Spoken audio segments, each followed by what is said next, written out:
The story of Jacob is a legendary journey filled with challenges, deceit, and redemption, echoing through the ages. In a world where scheming often triumphs over righteousness, Jacob's life confronts us with uncomfortable truths about human nature and God's plan.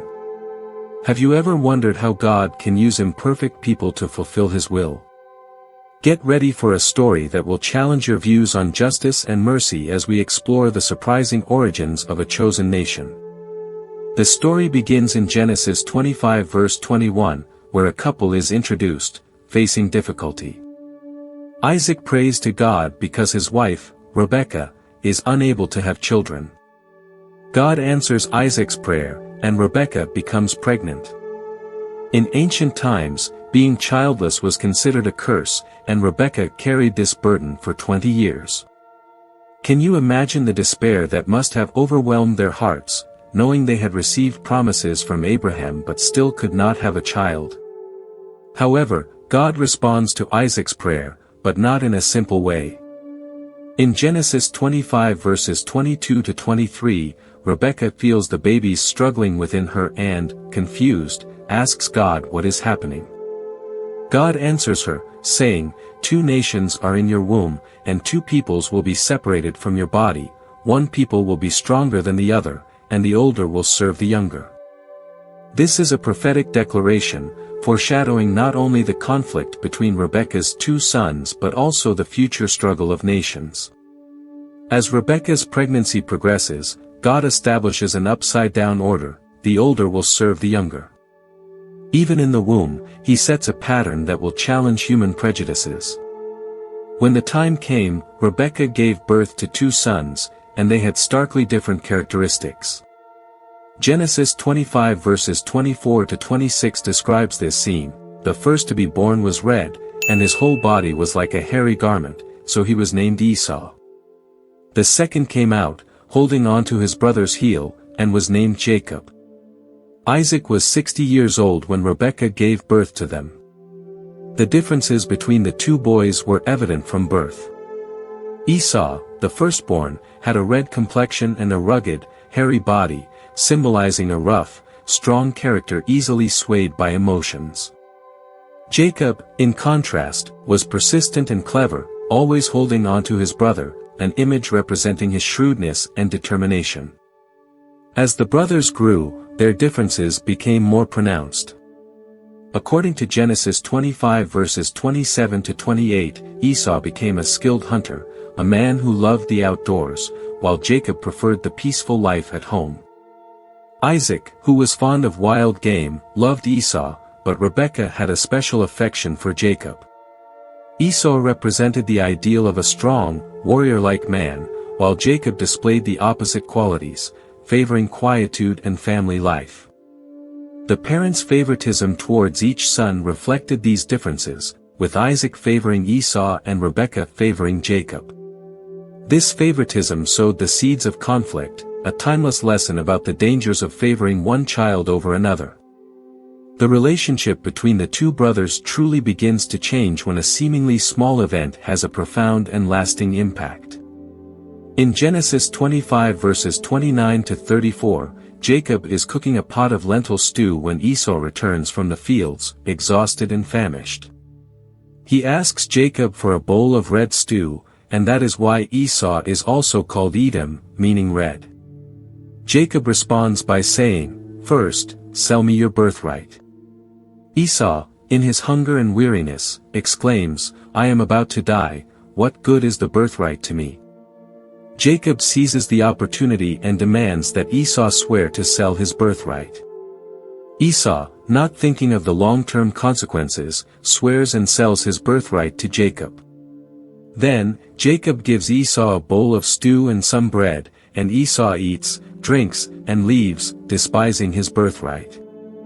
This event reveals the character of both brothers. Esau, who is easily swayed by his emotions, acts impulsively without considering the long-term effects. His decision to sell his birthright for a meal reflects his impulsive nature and lack of foresight. On the other hand, Jacob demonstrates shrewdness and calculation. He recognizes Esau's weakness in his moment of hunger and seizes the opportunity to gain what he desires. Jacob is not hesitant to exploit his brother's vulnerability, and though this event will lead to a series of actions that will change the fates of both brothers, it also marks the beginning of Jacob's complex journey. The story of Jacob and Esau continues to unfold, raising significant questions about fairness and mercy within God's plan. God's choice of Jacob over Esau, despite Jacob's imperfect character, illustrates that God can use even flawed people to fulfill his greater purposes. Jacob, although his actions might be seen as questionable by modern standards, demonstrates a keen understanding of the value of the birthright and a willingness to do whatever it takes to secure it. The exchange of the birthright for a meal becomes a powerful symbol of Esau's short-sightedness and Jacob's cunning nature. While the Bible does not give a clear moral judgment about Jacob's actions at this point, the story that follows reveals how this decision will shape the destiny of both brothers and the generations that follow. The birthright was not just a physical inheritance but also included divine blessings and the responsibility to lead the family. Esau's disregard for his birthright shows a lack of vision and an unwillingness to value the spiritual promises God had made to his ancestors. On the other hand, Jacob's acquisition of the birthright is just the beginning of his journey to become the heir to God's promises. Though the way Jacob secured the birthright might be controversial, his determination to receive the divine blessing will remain a key theme throughout his life. This event lays the foundation for the major events in Jacob's life later on. Both his cunning and determination will lead him to great successes, but will also place him in situations of conflict and danger. Jacob's journey serves as a testimony that God can use even our flaws and shortcomings to fulfill his higher purposes. In Genesis 27 verses 1 to 14, we come to a pivotal moment in Isaac's life. When Isaac has grown old and nearly blind, he calls for his eldest son Esau and says, "My son, come here, I am old and do not know the day of my death. Take your bow and quiver, go out to the field, and hunt some game for me. Prepare me the kind of tasty food I like and bring it to me so that I may bless you before I die." Isaac's old age and blindness created an atmosphere of urgency and vulnerability. Aware of his frailty, he wanted to fulfill his duty as a father by blessing his firstborn before he left this world. The blessing was not merely a ceremonial act but a powerful prophetic action that determined the fate of the one who received it, as well as their descendants. Although there had already been an agreement between the brothers regarding the birthright, Isaac continued to favor Esau. Perhaps he was unaware of the arrangement or perhaps he deemed it no longer valid. In any case, Isaac's plan to bless Esau sparked a chain of events that would forever change the course of the family's history. Genesis 27 verses 5 to 10 tells the story of Rebekah's plan to favor Jacob. While Esau was out hunting, Rebekah overheard Isaac speaking to Esau and immediately spoke to Jacob, "My son, listen to me. Go out to the flock and bring me 2 young goats. I will prepare them into a delicious dish your father loves, and you will bring it to him so that he may bless you before he dies." Rebekah's plan was bold and risky. Not only did she interfere with her husband's will, but she also placed her beloved son in a dangerous situation. Her motives reflected a complex blend of belief in God's prophecy that the older would serve the younger, favoritism towards Jacob, and possibly a conviction that Jacob was more suited to lead the family. The preparation of the meal was just the first step in the plan. Genesis 27 verses 11 to 17 details Jacob's elaborate disguise. Jacob, uneasy, asked his mother, "But my brother Esau is a hairy man, and I am a smooth-skinned man. What if my father touches me? I will appear to be tricking him, and I will bring down a curse on myself rather than a blessing." Rebekah reassured him, "My son, let the curse fall on me. Just do what I say, and go get the goats for me." Jacob obeyed, went to fetch the goats, and Rebekah prepared the dish Isaac loved. She then took Esau's finest clothes and dressed Jacob in them, making him resemble his brother even more. Rebekah, with strong determination, was not hesitant to use any means necessary to achieve her goal. She took Esau's clothes, dressed Jacob in them, and covered his hands and neck with the skins of goats to make him feel like his brother. She also prepared Isaac's favorite dish and handed it to Jacob to take to his father. This was not only meticulous preparation but also a demonstration of Rebekah's boldness and decisiveness, as she was willing to bear the responsibility if a curse were to fall on the family. Jacob, although prepared, still hesitated at first due to the fear of being exposed. However, his anxiety was not driven by moral principles but by a fear of being caught. In this situation, Rebekah was willing to accept any consequences and encouraged Jacob to go ahead with the plan. The elaborate disguise, with Esau's clothes and goat skins, showed the lengths to which both mother and son were willing to go to deceive Isaac. The scene in Genesis 27 verses 18 to 29 when Jacob meets Isaac is filled with tension. Jacob approaches his father and claims to be Esau, stating that he has hunted and prepared the meal for his father to bless him. Isaac, although suspicious, still asks, "How did you find it so quickly?" Jacob, to strengthen the deception, responds, "The Lord your God gave me success." Isaac continued to ask Jacob to come closer for inspection. Although he recognized Jacob's voice, when he felt his hands, he found them rough like Esau's. Isaac, trusting his sense of touch, proceeded to bless Jacob. The blessing Isaac gave Jacob was not just a simple event, but a powerful prophetic declaration, encompassing material prosperity, political power, and a special spiritual status. Isaac declared, "May God give you the dew of heaven and the richness of the earth. May nations serve you and peoples bow down to you." This blessing, although given to Jacob, once again reaffirmed the prophecy that the older will serve the younger. The conclusion of this event came swiftly and dramatically. As soon as Jacob left his father's room, Esau returned from hunting. When Esau brought the meal to Isaac, he realized that he had been deceived. Isaac, trembling at the harsh truth, declared that the blessing could not be taken back.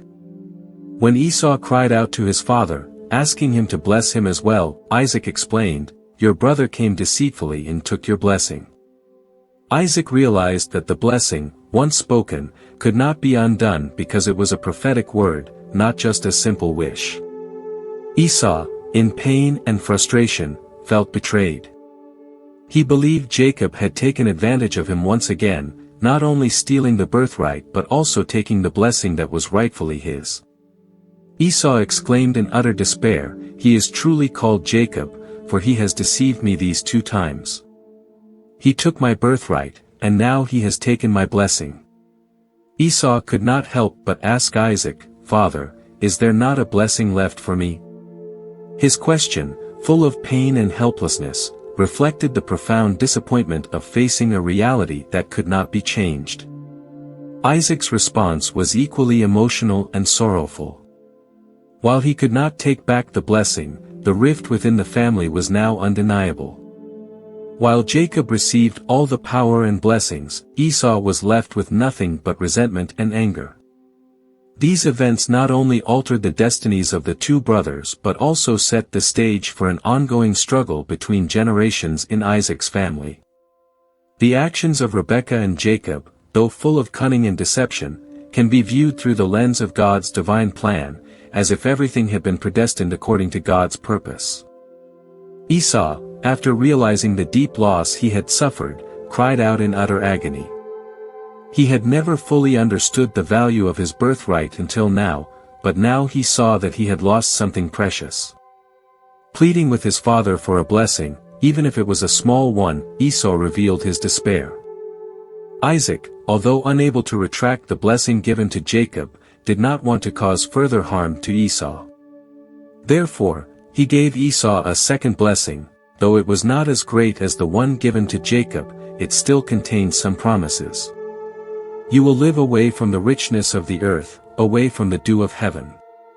You will live by the sword and serve your brother, but when you grow restless, you will throw off his yoke." This blessing, though good, reminded Esau of a life filled with hardship, struggles, and conflict. However, it also promised that one day, Esau would be freed from Jacob's domination. After receiving this blessing, Esau was filled with anger. He harbored thoughts of revenge against Jacob. In Genesis 27 verse 41, we see Esau swear, "When my father dies, I will kill Jacob." This vow was not just a statement of anger but reflected Esau's determination. He felt betrayed and could not bear the humiliation.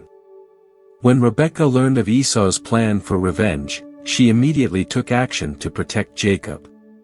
She called him to her and warned him that Esau was planning to kill him. "You must listen to me, go quickly to my brother Laban's house in Haran, and stay there for a while until Esau's anger subsides. When his anger has cooled, I will send for you. Why should I lose both of you in one day?" Rebekah's words revealed her deep concern not only for Jacob's life but also for the consequences Esau would face if he killed his brother. She feared that if Esau killed Jacob, the prosperity of their family would be at risk, and God's promise to Abraham's descendants would no longer stand. Rebekah's actions were not just about protecting her son, they were also about ensuring that God's plan for Abraham's lineage would unfold. However, her decision also reflected the complexity of her family relationships. Her blind love for Jacob led her to take steps that were unexpected and risky. Yet, despite the deception and the scheming, God was still able to use these actions to bring about his divine purpose. As Jacob left home and made his way to Haran, a long and arduous journey lay ahead. Genesis 28 verses 10 to 11 describes the scene of Jacob leaving his parents' house and beginning the journey to Haran. Jacob left Beersheba and set out for Haran. When he reached a certain place, he stopped for the night because the sun had set. Taking one of the stones there, he put it under his head and lay down to sleep. This was the first time Jacob had left home, spending the night alone under the stars with only a stone for a pillow, a poignant image reflecting his solitude and isolation. In this vulnerable and uncertain moment, with Jacob alone in the wilderness, God chose this time to reveal himself to him. In Jacob's dream, God appeared to him, reassuring him of his presence and his unshakable commitment to him. Genesis 28 verses 12 to 15 describes Jacob's dream. He had a dream in which he saw a ladder resting on the earth, with its top reaching to heaven, and the angels of God were ascending and descending on it. There above it stood the Lord, and he said, "I am the Lord, the God of your father Abraham and the God of Isaac. I will give you and your descendants the land on which you are lying. Your descendants will be like the dust of the earth, and you will spread out to the west and to the east, to the north and to the south. All peoples on earth will be blessed through you and your offspring." This promise was not just about land but also about the ongoing presence of God with Jacob and his descendants. God assured Jacob that he would be with him wherever he went and that he would protect him until every promise he made was fulfilled. This was a powerful confirmation of Jacob's role in God's divine plan, even though he was young and running from his family. When Jacob woke up from his dream, he realized that the place where he was lying was a holy place. He felt the presence of God and was filled with awe, exclaiming, "Surely, this is the house of God, and this is the gate of heaven." He set up a stone pillar to commemorate God's presence and promised that if God protected him during his journey and brought him safely back home, he would give God a tenth of all he had. Jacob's journey, which began as one of deceit and running away, now started to open a new chapter. He was no longer just a son in a family, but the one chosen by God to fulfill a great mission, even though his previous actions were full of trickery and deception. God can use imperfect people, with flawed actions, to fulfill his will, and Jacob was a clear testament to this. The famous story of Jacob's dream, where he saw a ladder set up on the earth, with its top reaching to heaven, and God's angels ascending and descending on it, is recorded in Genesis 28 verses 12 to 15. At the top of the ladder, God stood and said that he was the Lord, the God of Abraham and Isaac, and he would give Jacob and his descendants the land on which Jacob was lying. Jacob's descendants would be as numerous as the dust of the earth, spreading to the west, east, north, and south. All the peoples of the earth will be blessed through you and your offspring. I am with you and will watch over you wherever you go. I will bring you back to this land, and I will not leave you until I have done what I have promised you. This dream was a powerful revelation about the connection between heaven and earth, and God's ongoing presence in Jacob's life. God's promise reaffirmed the blessings given to Abraham and Isaac, and now these promises were being directly transferred to Jacob.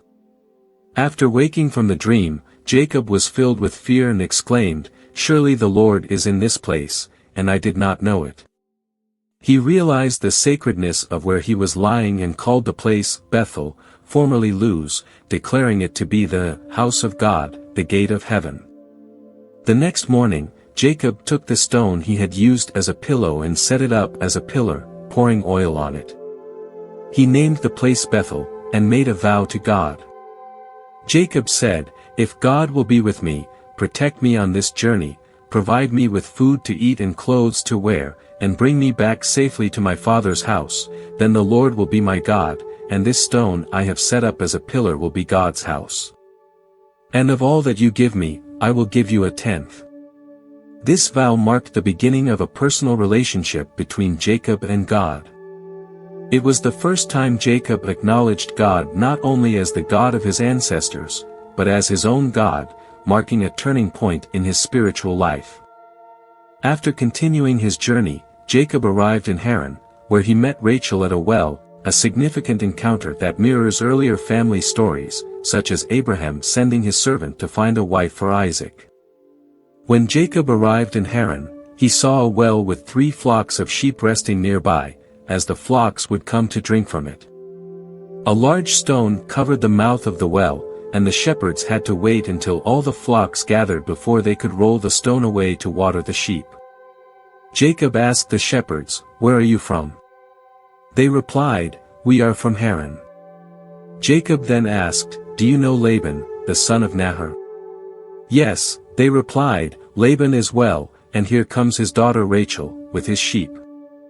After seeing Rachel, Jacob said that the sun was still high and it was not yet the time for the sheep to return, so he advised the shepherds to water the sheep and let them graze. However, they replied that they could not do so until all the flocks gathered and they could roll away the stone. As Rachel approached, Jacob immediately went forward, using his strength to roll the stone away from the well's mouth by himself and watered Laban's sheep.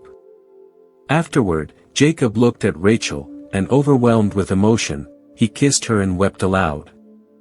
He told Rachel that he was her relative, the son of Rebekah, and Rachel ran to inform her father, Laban. Jacob and Rachel's encounter at the well was a pivotal event, not only for the family story but also as the beginning of a new journey in Jacob's life. His strong action in rolling away the stone from the well by himself demonstrated his strength and determination. It may have also been a way for him to impress Rachel, as he clearly wanted to show off his physical prowess and catch her attention. The reunion with Laban's family was a warm one. When Laban heard about Jacob's arrival, he hurried to greet him. The familial affection between Laban and Jacob was clearly displayed in Genesis 29 verses 13 to 14. Laban recognized Jacob as his relative and warmly welcomed him, rejoicing at the arrival of his sister's son. This encounter not only marked a reunion of family members but also signified the first step of Jacob's journey toward new challenges and opportunities, events that would profoundly change his life.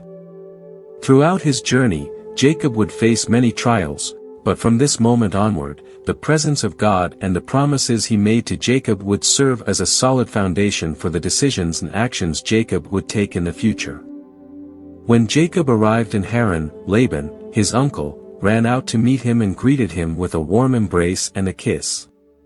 Laban then invited Jacob to his home, where Jacob recounted his entire story to Laban. Looking at Jacob, Laban said, "You are my own flesh and blood," expressing his joy at meeting a relative. However, Laban's initial hospitality quickly turned into a labor arrangement, as seen in Genesis 29 verses 15 to 20. Laban said to Jacob, "Since you are my relative, why should you work for me for nothing? Tell me what your wages should be." Laban had 2 daughters, the older one named Leah and the younger one named Rachel. Leah had weak eyes, but Rachel was beautiful in form and appearance. Jacob loved Rachel and said to Laban, "I will work for you 7 years in exchange for Rachel, your younger daughter." Laban replied, "It is better that I give her to you than to another man. Stay here with me." Jacob agreed to work 7 years for Rachel, but those 7 years seemed like only a few days because of his deep love for her. This agreement not only showed Jacob's intense love for Rachel but also reflected Laban's calculating nature. The 7 years of labor were a sort of ironic reversal for Jacob, who had previously deceived his father and brother. Now, he worked diligently for 7 years in exchange for the woman he loved. The story of the deceitful marriage continues in Genesis 29 verses 21 to 25. After the 7 years had passed, Jacob went to Laban and said, "Give me my wife. My time is completed, and I want to sleep with her." Laban hosted a grand feast and invited everyone in the village. However, when evening came, Laban gave Leah, his older daughter, to Jacob instead of Rachel. Jacob did not realize this in the darkness of the wedding night.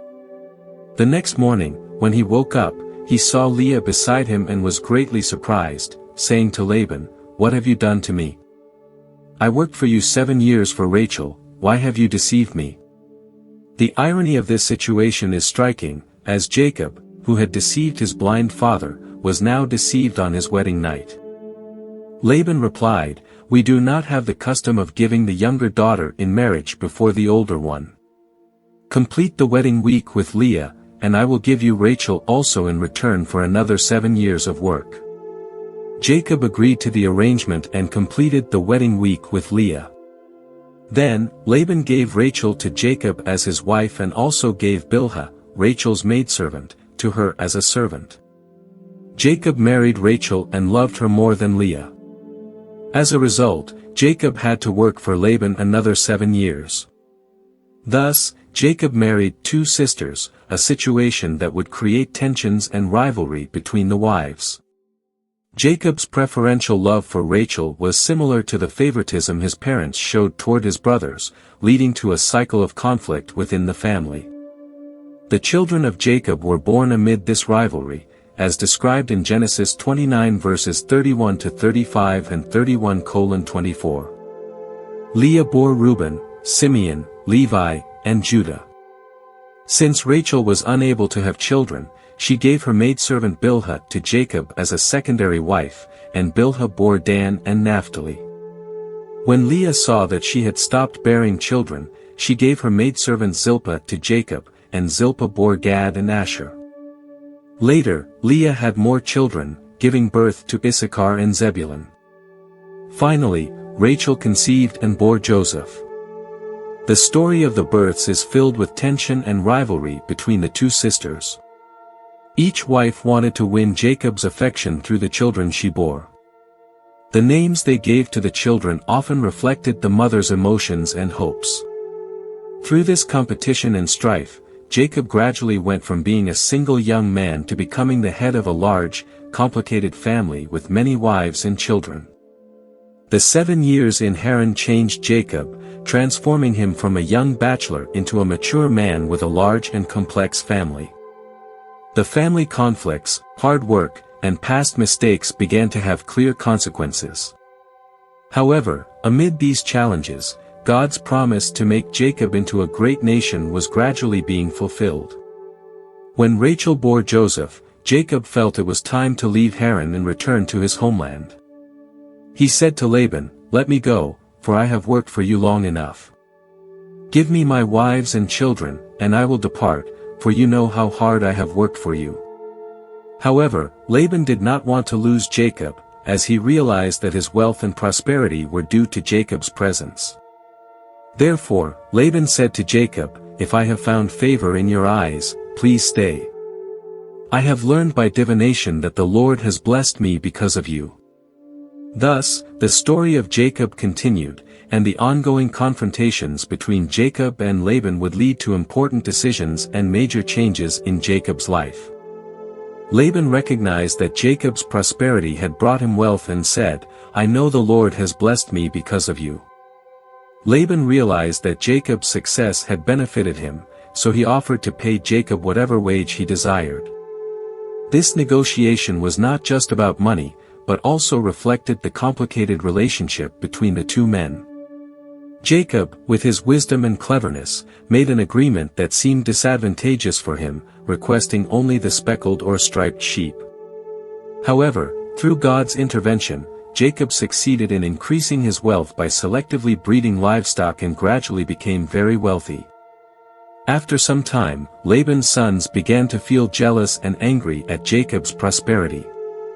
They believed that Jacob had taken all of their father's wealth and enriched himself at the expense of the family. Jacob also noticed that Laban was no longer treating him the same way. Realizing that the situation had become tense, God spoke to Jacob, saying, "Return to the land of your ancestors and to your relatives, and I will be with you." This prompted Jacob to make plans to leave secretly. Jacob's secret departure is described in Genesis 31 verses 4 to 13. He called Rachel and Leah together to explain the situation and shared a dream in which God had commanded him to leave Haran. Jacob told them that God had instructed him to go, and his wives agreed to support this decision. Meanwhile, Rachel stole her father's household idols, an act that could reflect her unwillingness to completely sever ties with her family. When Laban found out that Jacob had fled, he immediately set out after him. After 3 days, Laban discovered that Jacob had left, and he decided to pursue him. Laban chased Jacob for 7 days and eventually caught up with him in the region of Gilead. However, during the night, God appeared to Laban in a dream and warned him, saying, "Be careful not to say anything to Jacob, either good or bad." This warning demonstrated God's protection over Jacob, even when Jacob's actions might be seen as deceptive. When Laban confronted Jacob at Gilead, he accused him of fleeing and stealing his household idols. However, Laban did not know that it was Rachel who had taken the idols. Jacob, unaware of this, allowed Laban to search his entire camp. To conceal her theft, Rachel sat on the idols and lied to her father, telling him that she could not rise due to her menstrual cycle, thus preventing Laban from searching there. After Laban could not find the idols, Jacob expressed his frustration about how Laban had treated him over the past 20 years. Jacob recounted the hardships he had endured during his time working for Laban. "I have been in your house for 20 years.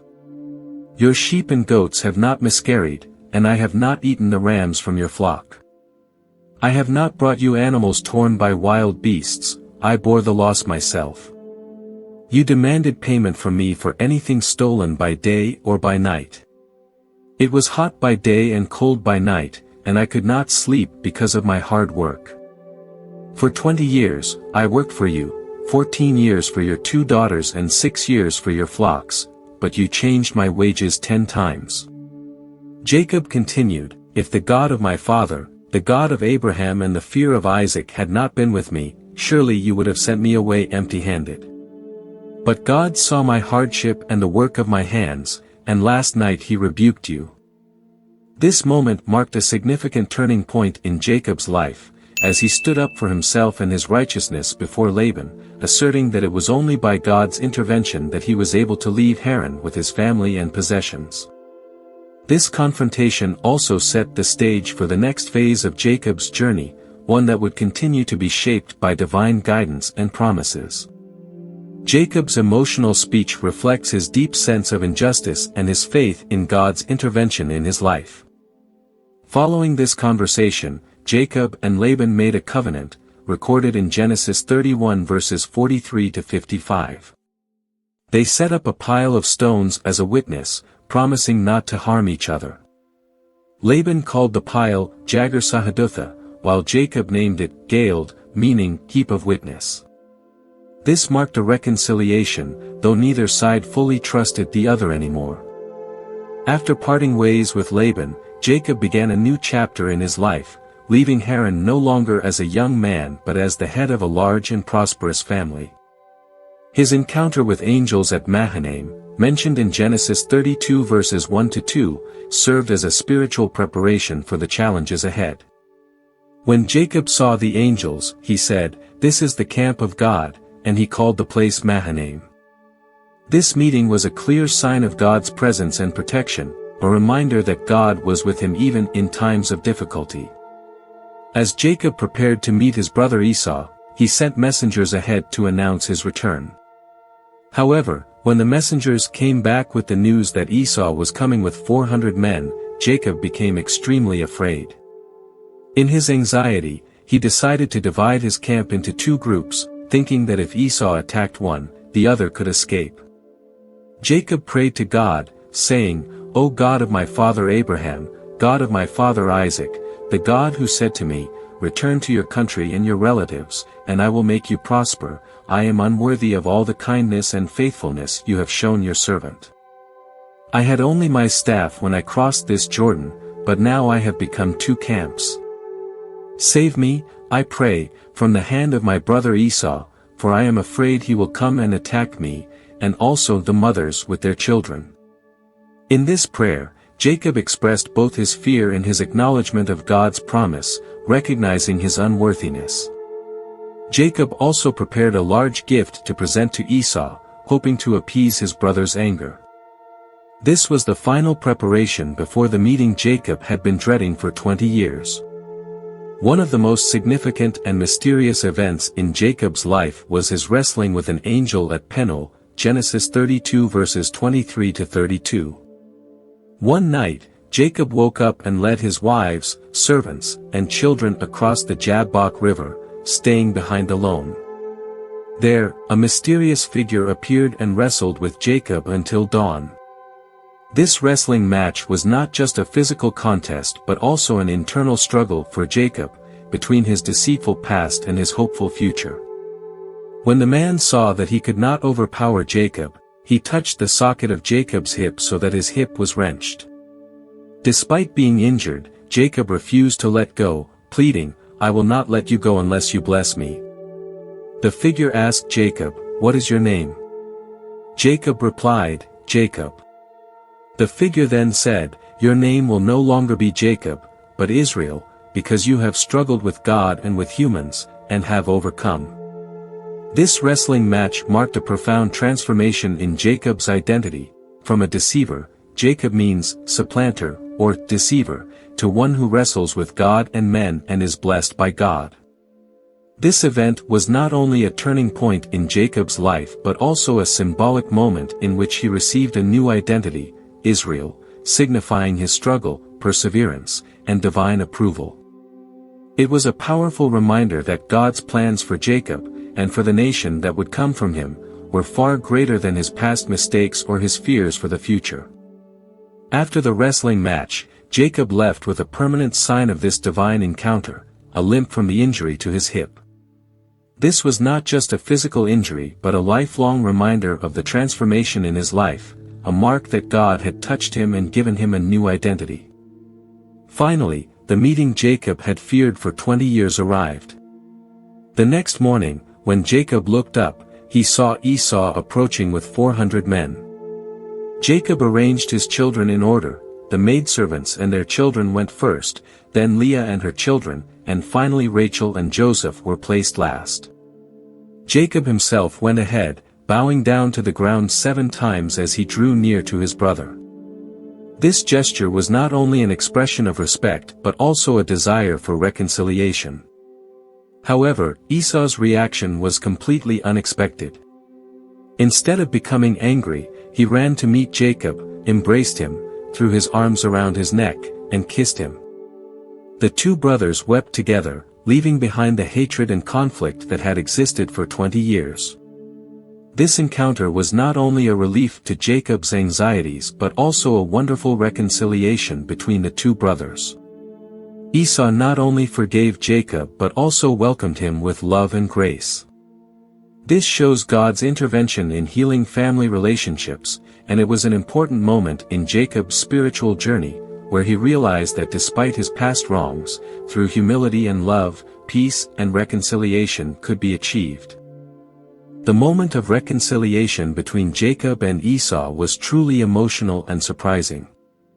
Both brothers expressed forgiveness, and Esau's embrace and tears indicated that time had healed old wounds. In their subsequent conversation, both brothers showed generosity. Jacob insisted on giving Esau a gift, saying, "Please accept the present that I have brought to you, for God has been gracious to me, and I have all I need." After this moving encounter, the brothers parted in peace, and Genesis 33 verses 16 to 17 says, "That day Esau started on his way back to Seir, and Jacob went to Succos, where he built a place for himself and made shelters for his livestock." That is why the place is called Succos. Jacob's settlement at Succos and later at Shechem marked the beginning of a new phase in his life. Genesis 33 verses 18 to 20 reads, "After Jacob came from Paddan Aram, he arrived safely at the city of Shechem in Canaan and camped near the city. For 100 pieces of silver, he bought from the sons of Hamor, the father of Shechem, the plot of ground where he pitched his tent. There he set up an altar and called it El Elohe Israel." However, the peace Jacob had just achieved was soon disrupted by an event involving his daughter, Dinah, as recounted in Genesis 34. Dinah, the daughter of Leah, went out to visit the women of the land, and when Shechem, the son of Hamor the Hivite, saw her, he seized her and violated her. This act of Shechem against Dinah set off a tragic chain of events. Though Shechem declared that he loved Dinah and wanted to marry her, Jacob's sons, especially Simeon and Levi, planned a revenge. They deceived the men of Shechem, demanding that they undergo circumcision as a condition for marriage. While the men were recovering from the circumcision, Simeon and Levi attacked and killed all the men of the city. Jacob's reaction to this massacre was one of fear and concern. Genesis 34 verse 30 records that Jacob said to Simeon and Levi, "You have brought trouble on me by making me a stench to the Canaanites and Perizzites, the people living in this land. We are few in number, and if they join forces against us and attack us, we will be destroyed, both I and my household." After this tragic event, God commanded Jacob to go to Bethel as a spiritual cleansing. Genesis 35 verses 2 to 3 records that Jacob told his family, "Get rid of the foreign gods you have with you, and purify yourselves and change your clothes. Then come, let us go up to Bethel, where I will build an altar to God, who answered me in the day of my distress and who has been with me wherever I have gone." At Bethel, God reaffirmed his promise to Jacob and confirmed the change of his name from Jacob to Israel. Genesis 35 verses 10 to 12 states, "Your name is Jacob, but you will no longer be called Jacob, your name will be Israel. And God said, I am God Almighty. Be fruitful and increase in number, a nation and a community of nations will come from you, and kings will be among your descendants. The land I gave to Abraham and Isaac, I will give to you, and I will give this land to your descendants after you." After leaving Bethel, while on their way to Ephrath, Rachel went into labor. Genesis 35 verses 16 to 19 describes that, as they moved on from Bethel, while they were still some distance from Ephrath, Rachel began to give birth and had great difficulty. And as she was having hard labor, the midwife said to her, "Don't despair, for you have another son." As she breathed her last, for she was dying, she named her son Benoni. But his father named him Benjamin. Rachel's death during the birth of Benjamin was a devastating blow to Jacob, marking the end of an important chapter in his life. Jacob's journey back to his homeland marked a pivotal moment in his life, not only closing a challenging chapter but also shaping his character and the future of his descendants. Genesis 35 verse 27 records Jacob's return to his father's house at Mamre, near Kiriath Arba, Hebron, where Abraham and Isaac had lived. This return completed Jacob's long journey, bringing him back to his roots, to his ancestors, and to his family. Later, Genesis 35 verses 28 to 29 describes the death and burial of Isaac. He lived for 180 years, passed away, and was buried with his ancestors. Jacob and Esau came together to bury their father, a brief but meaningful moment in which the two brothers were reunited in grief. However, the next chapter shifts focus to Joseph, Jacob's beloved son, who would play a crucial role in his father's life.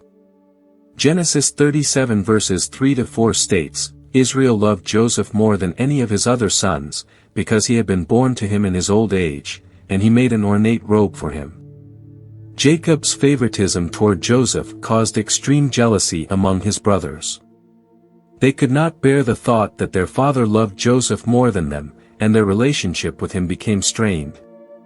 The multicolored coat, a symbol of Jacob's special affection for Joseph, became a clear sign of favoritism, mirroring Jacob's own past when he was his mother Rebekah's favorite. Joseph's dreams, recounted in Genesis 37 verses 5 to 11, further fueled his brother's jealousy. In his first dream, Joseph's sheaf of grain stood upright while his brother's sheaves bowed down to it. In his second dream, the sun, the moon, and 11 stars bowed down to Joseph. These prophetic dreams, though not well received by his brothers or even Jacob, foreshadowed Joseph's pivotal role in the future. Joseph would be the one to save his family during the coming years of famine. The plot took a dark turn when Joseph's brothers decided to sell him. Genesis 37 verses 18 to 20 describes their initial plan to kill Joseph, but when they saw him from a distance, they changed their minds. "Here comes that dreamer," they said to one another. "Let's kill him and throw him into one of these cisterns and say that a ferocious animal devoured him. Then we'll see what comes of his dreams." However, Reuben, the eldest brother, intervened to save Joseph's life. Genesis 37 verse 22 recounts Reuben's suggestion, "Don't shed any blood. Throw him into this cistern here in the wilderness, but don't lay a hand on him." Reuben's intention was to rescue Joseph later and return him to their father. Despite Reuben's intervention, Judah's plan prevailed. Genesis 37 verses 26 to 28 records Judah's proposal, "What will we gain if we kill our brother and cover up his blood? Come, let's sell him to the Ishmaelites and not lay a hand on him, after all, he is our brother, our own flesh and blood." The brothers agreed with Judah, and they sold Joseph to the Midianite merchants, who took him to Egypt for 20 shekels of silver. The deceitful actions of Jacob's sons are detailed in Genesis 37 verses 31 to 33, when they slaughtered a goat, dipped Joseph's coat in its blood, and brought it back to their father, pretending that Joseph had been killed by a wild animal. Upon recognizing the coat, Jacob believed his beloved son had perished, leading to intense mourning and heartbreak. Genesis 37 verses 34 to 35 vividly describes Jacob's profound grief. Jacob tore his clothes, put on sackcloth, and mourned for his son many days. All his sons and daughters came to comfort him, but he refused to be comforted. "I will continue to mourn until I join my son in the grave," he said, and his father wept for him. These years of sorrow became a dark chapter in Jacob's life. He remained unaware of Joseph's true fate, and his pain could not be soothed by his family's attempts to console him. The story then shifts to a period of famine, as recorded in Genesis 42 verses 1 to 2, when Jacob learns that there is grain in Egypt. He says to his sons, "Why do you just keep looking at each other? I have heard that there is grain in Egypt. Go down there and buy some for us, so that we may live and not die."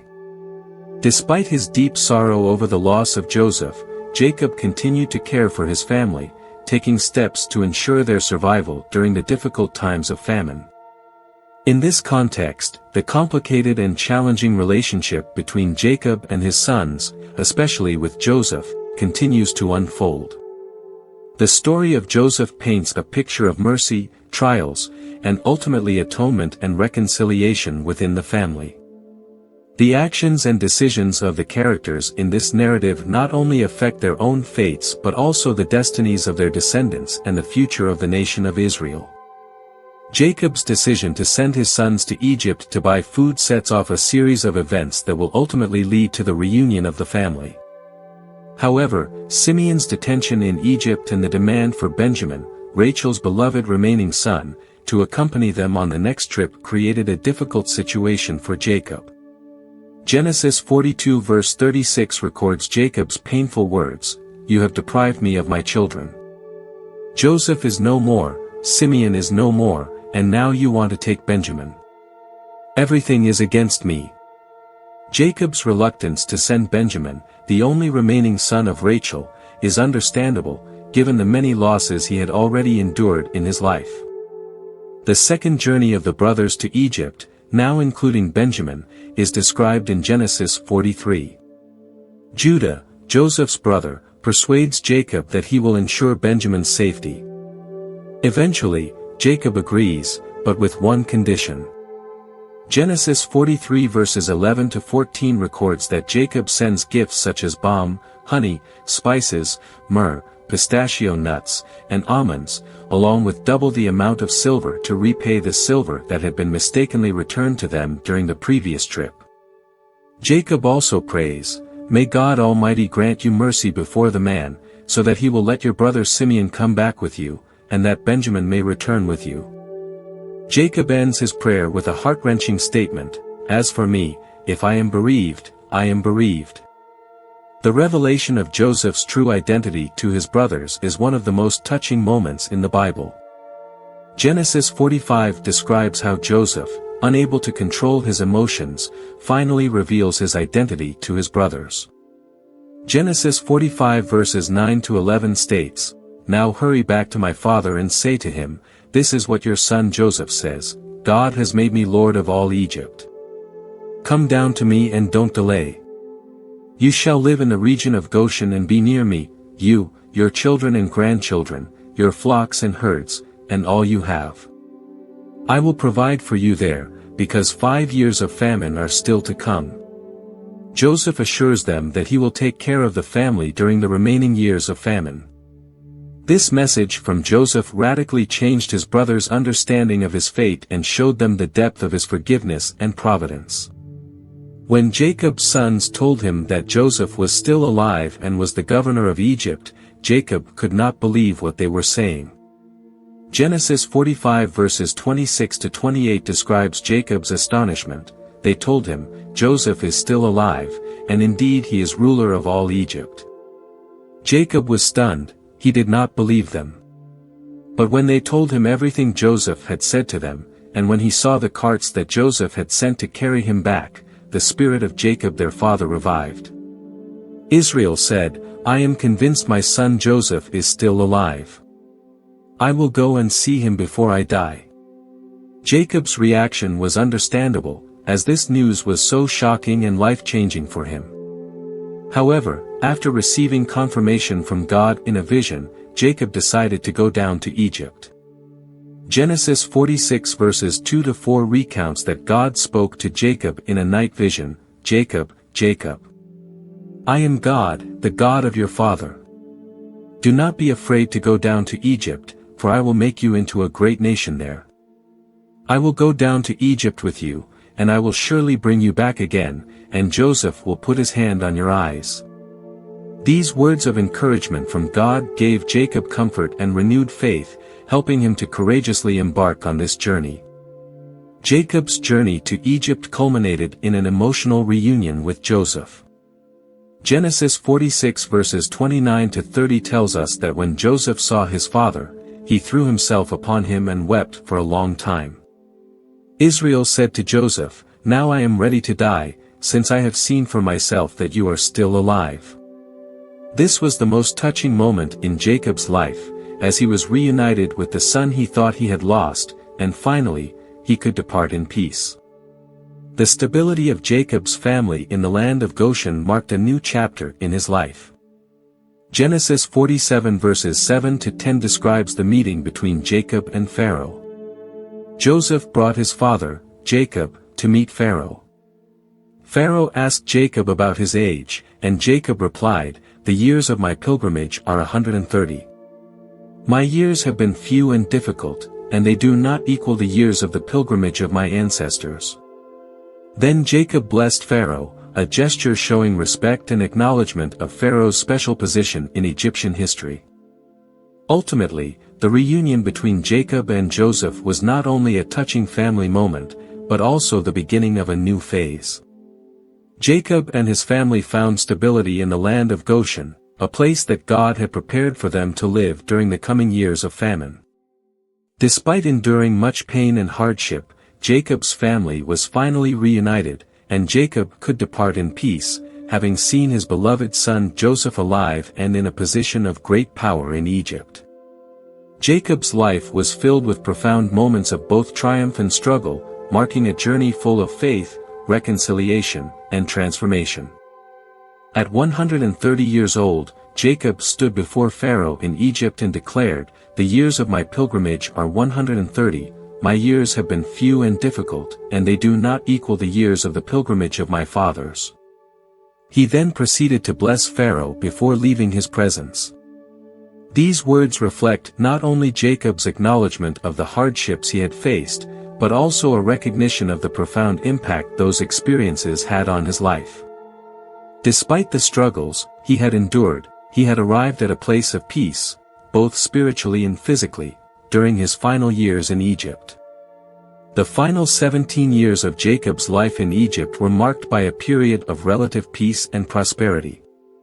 Genesis 47 verses 27 to 28 tells us that Jacob and his family, the Israelites, settled in the land of Goshen. They acquired property there, were fruitful, and multiplied greatly. Jacob lived to be 147 years old, a testament to the years of endurance and faithfulness that marked his long and eventful journey. These final years were spent in comfort, where Jacob could look back at the trials of his life with the peace of knowing his family was secure. Jacob's blessings for his sons, as recorded in Genesis 48 and Genesis 49, are rich in symbolism and prophetic meaning. He adopted Joseph's two sons, Ephraim and Manasseh, as his own, elevating them to the status of tribes within the nation of Israel. In one poignant moment, Jacob crosses his hands when he blesses them, giving the younger son Ephraim the greater blessing, a powerful reversal of expectations, much like the story of Jacob's own life. His blessings for each of his 12 sons offer prophetic insights into the future of their tribes, shaping the destiny of the Israelite people. Jacob's final instructions were clear and deliberate. Genesis 49 verses 29 to 32 records his request to be buried with his fathers in the cave of Machpelah, in the field of Ephron the Hittite. This cave was the burial site of Abraham and Sarah, Isaac and Rebekah, and Leah, Jacob's first wife.